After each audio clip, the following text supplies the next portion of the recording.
Welcome to the Sixth Form Baccalaureate training video. On this video we focus on the restaurant and dining pages on your website. The restaurant section of your website has two main sections. First of all, it has a home page which works in a very similar way to the rooms and suites home page. And underneath that you have various different pages such as room service, kids stay and eat free, breakfast, traders and bar. And to start off with, I'm going to show you what the restaurant homepage looks like.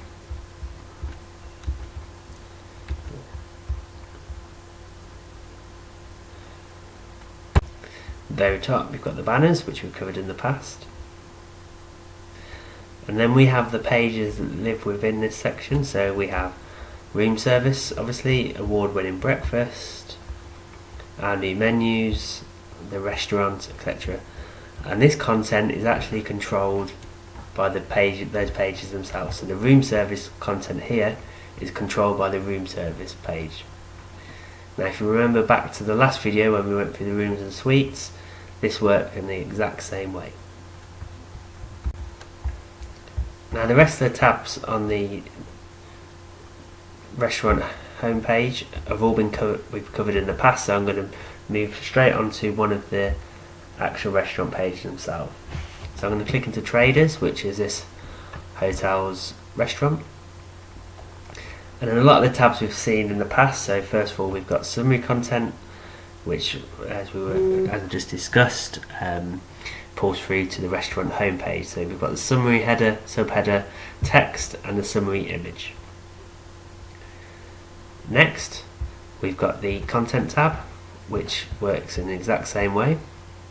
And at the very bottom we've got a content link, so where we can add menus or call to actions to link to a person's email address, for example. And at the very bottom we've got the reservation telephone number.